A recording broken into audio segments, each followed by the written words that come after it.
दोस्तों, क्या आपको पता है कि बिना सीमेंट के ताजमहल कैसे बनाया गया?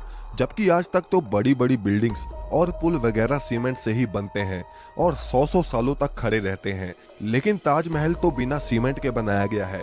तो फिर कैसे वो करीब 350 सालों से इतनी मजबूती से खड़ा है? फिर चाहे कितना ही बड़ा भूचाल आ जाए, चाहे कोई भी नेचुरल डिजास्टर हो जाए, ताजमहल वहीं का वहीं खड़ा है। आखिर कैसे? और क्या आपको पता है कि उस समय ताजमहल कितने रुपयों में बनाया गया होगा? क्यों ताजमहल को यमुना नदी के किनारे बनाया गया? और साथ ही में आप ये भी जानोगे कि क्यों ताजमहल में आज तक लाइट्स नहीं लगाई गई। बस आप वीडियो के लास्ट तक हमारे साथ बने रहिए और नए यूजर इस चैनल को सब्सक्राइब जरूर कर लेना।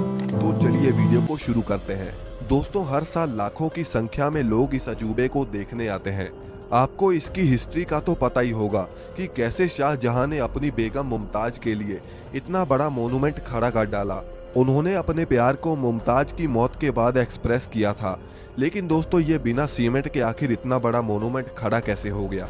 जबकि सीमेंट का आविष्कार 1824 में एस्परिन नाम के एक इंटेलिजेंट इंसान ने किया था, जो कि इंग्लैंड में रहते थे। और इन्होंने ही दुनिया का सबसे पहला सीमेंट का कंपनी बनाया, जिसका नाम था पोर्टलैंड सीमेंट। और ताजमहल का कंस्ट्रक्शन 1631 में शुरू हुआ और 1648 में जाकर खत्म हुआ। लेकिन बिना सीमेंट के ही ये खड़ा हो चुका था, जिसे आज तक एक भी खरोच नहीं आई। दरअसल सीमेंट के इन्वेंशन से पहले आर्किटेक्ट एक खास तरह के पेस्ट का इस्तेमाल करते थे, जिसमें बहुत अजीब अजीब चीजें होती थी।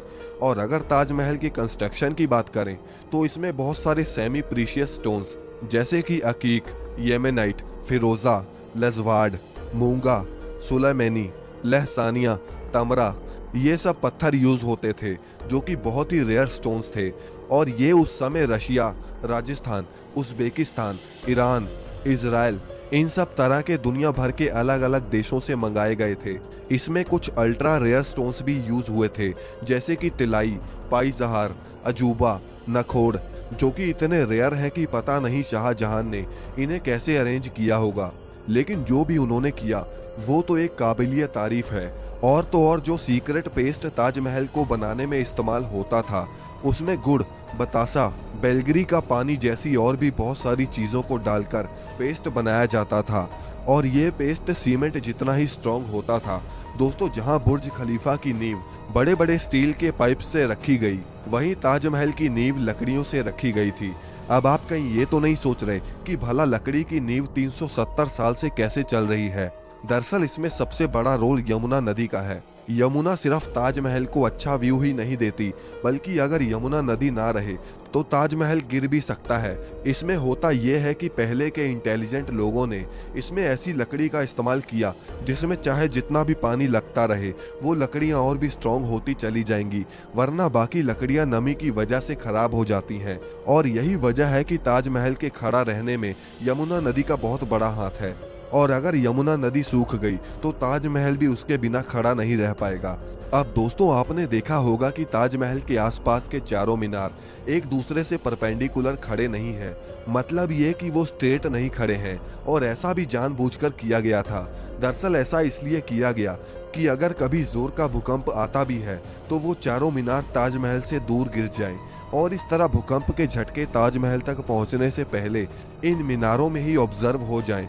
और इस तरह इस पर भूकंप का भी कोई असर नहीं होगा और वो सुरक्षित बच जाएगी। अब दोस्तों, बात करते हैं कि ताजमहल को आखिर उस समय बनाने में कितना खर्चा आया होगा। आप जानते हैं कि उस समय 1 रुपए की कीमत भी बहुत ज़्यादा होती थी।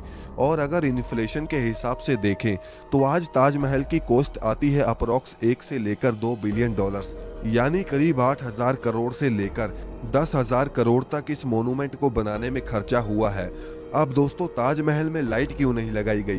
क्या आप जानते हैं? दरअसल ताजमहल का सफ़ेद रंग लाइट को सबसे ज़्यादा रिफ्लेक्ट करता है, और इसीलिए अगर रात के समय ताजमहल पर लाइट्स लगा दी गई तो ताजमहल के पत्थर लाइट को रिफ्लेक्ट करेंगे, और साथ ही में ताजमहल भी काफ़ी ज़्यादा चमकेगा, जिससे आसपास के कीड़े मकोड़े उस पर आके चिपकेंगे और ताजमहल के पत्थर को भी नुकसान पहुंचाएंगे। और यही वजह है कि आज तक ताजमहल पर लाइट्स नहीं लगी। दोस्तों, वीडियो अगर पसंद आए तो इसे लाइक करके चैनल को सब्सक्राइब करना ना भूलें।